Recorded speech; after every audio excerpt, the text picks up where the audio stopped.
Welcome in, guys, into my Browns versus Lions review. Now, going into this, like I said in my preview, it was going to be still a tough game, which is again the Browns.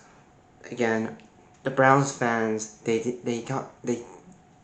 um they had the stench coming to Ford Field. They had to bring the stench of Cleveland to Ford Field.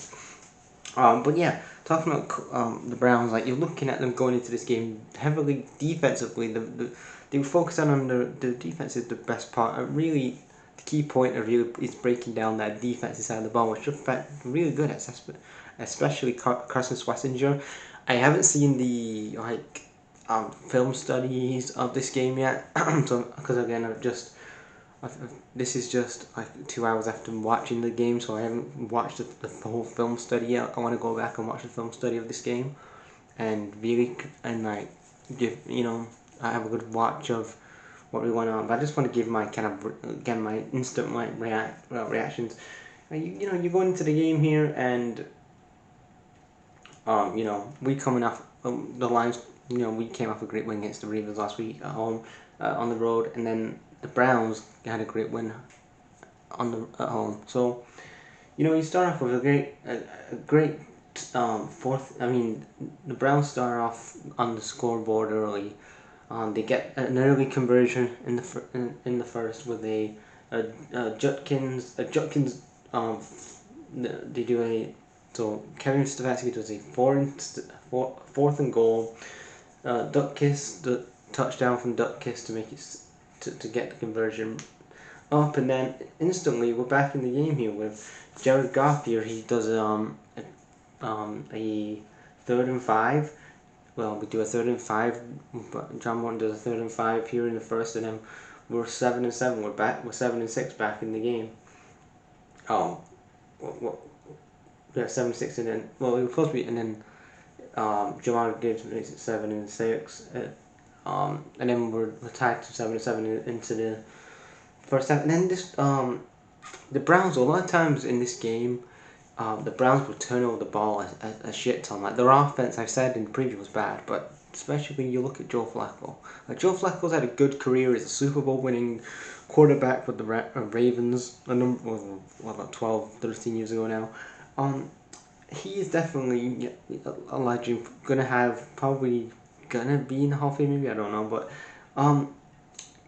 you look at him and definitely Father Time has come and gone. This guy shouldn't be starting at quarterback.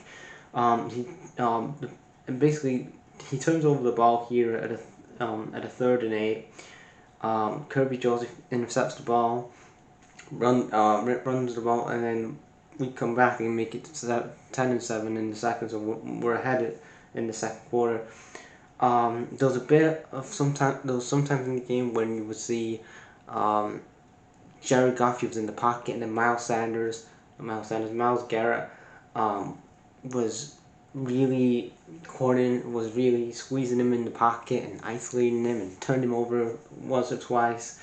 But that was one of the real, times where a couple times, you saw only a few times in the game where Jared Goff did get turned over by Miles Garrett here. And then, you move on to really the second half of the game here, which really pissed me off here. Jared Goff is, we're coming back off this. We're doing the Browns are doing a third and man coverage in their defense, and Goff's trying to find. I think it was Saint Brown, or it was Jamar Gibbs. One of them. He was Saint Brown. He's trying to find, and then Denzel Ward comes in from a 3-man conversion, 3-man cover, from a 3-man coverage, and intercepts the ball, turns it over, and then ultimately that leads to the Browns getting back on the board. Them getting back on the offense here, and then but ultimately you get to a first and goal here. St. Brown gets himself his first touchdown of the game, which was 7-16, and then with a conversion. Then Aiden Hutchinson, I'm gonna say though, Aiden Hutchinson in this game was really good. Like you could see that Aiden Hutchinson's got his shit together. Especially, I know you probably say, "Oh, it's the Browns." The Browns' offense wasn't that good, whatever. But Aiden Hutchinson, especially in this game, he was really defensively solid. He was really good today, and he was probably the MVP of the game. I really thought he stood out well. People could say, well, you know, Amos St. Brown, 2 touchdowns. Okay, but I'm gonna say defensively, especially when you can tell that when he hasn't been in the team, or when he hasn't been in the team, we really have struggled on that defense side of the ball.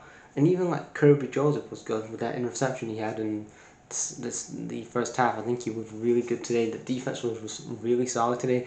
I know that we gave up 17 points, but you know again, especially you look at the Ravens game where there's a lot of big progression. Again, it started with the Bears game where there's a lot of good progression, especially offensively, but defensively. Offensively, there's huge progression. Defensively, especially in the Ravens game, there's lots of progression. And in this game here, especially with Aiden Hutchinson was fantastic today. Kirby Joseph was great. The backline, the secondary, especially when you look at the secondary previously has been struggling, but again, I still think we still need some additions on there to help. And then you're looking at later on here, again another turnover from the Browns, and then Khalif Raymond gets the ball to make it 26-10 in the second half, and then later on in the game, Dillon Gabriel gets his cameo. Yes, Dillon Gabriel. Again, why? Again, this is what I don't understand with the Browns. Is that you got 4 quarterbacks? Was it 3 or 4? You got 4 quarterbacks on your roster. Kenny Pickett, Joe Flacco, Dillon Gabriel, Shedeur Sanders. But you're picking Joe Flacco over, again, Shedeur Sanders. Like, you put Dillon Gabriel on here, which again, I looked at him in college. His upside is not there. His pocket awareness, his down the field awareness, I've scouted him, but he got himself a cameo. Like, again, wouldn't you start Dillon Gabriel wouldn't you start him at the beginning of the game? Like, you give them a run out late in the fourth quarter here. But it didn't really do anything, to be honest. Ultimately, the Lions get the job done 34-10. Goff gets 188 yards, 16 out of 27 throws, two passing touchdowns. Jahmyr Gibbs had 15 carries. Amos St. Brown had 2 touchdowns as well. Again, really good win. We're now 3-1 now, which is a great. Which again we're slowly building ourselves up to getting a win. We got a tough game next week on the road to the Bengals. Late Sunday afternoon, we're going to Cincinnati against Joe Burrow. So again, it's another tough test against another playoff contending team. Against a playoff contending team in the Bengals. But yeah, overall, you guys' thoughts on this game? I'll be back probably in a couple of days to talk about the rest of the game, the rest of the week 4 games.